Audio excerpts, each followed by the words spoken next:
Let's talk identity. So, identity is in large part socially constructed.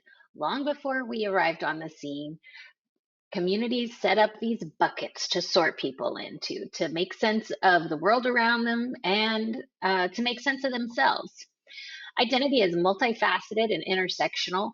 There's layers and nuance and interdependency and interconnectedness, and all of these things are synergistic, really, and they make up who we are.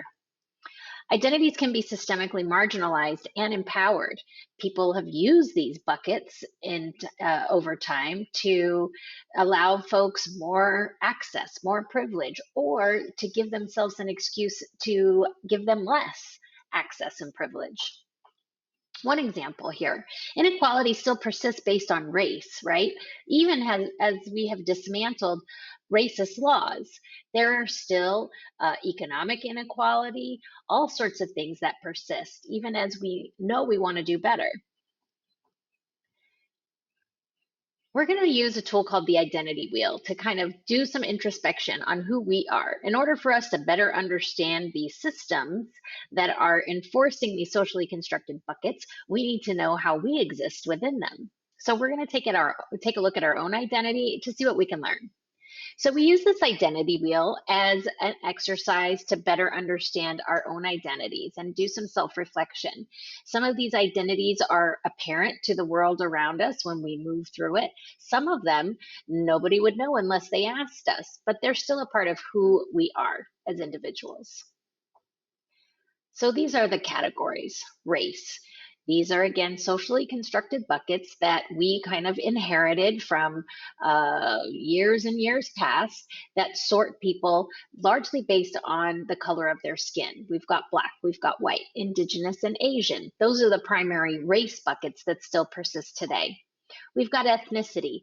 Ethnicity are markers of culture and where your people are from and that sort of thing. So for me, my races are white and indigenous, but my ethnicity is Mexican American, Swedish, Norwegian, Yokit, Native Californian, a lot of things, a veritable buffet of cultures.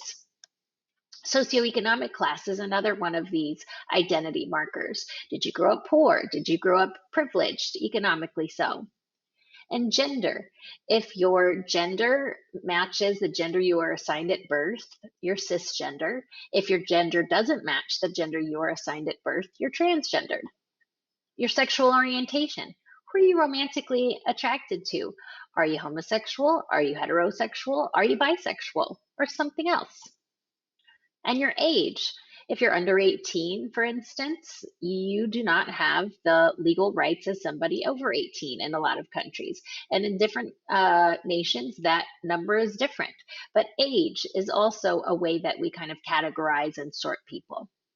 Your national origin. What country is on the cover of your passport?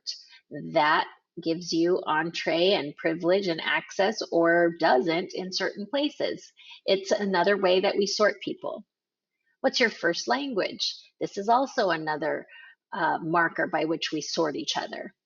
And ability.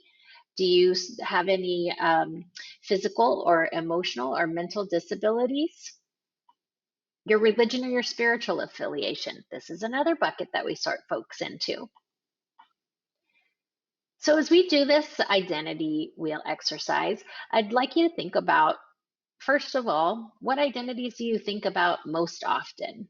These ones are taking up a lot of your kind of mental and emotional energy, thinking about them and how you will navigate the world around you.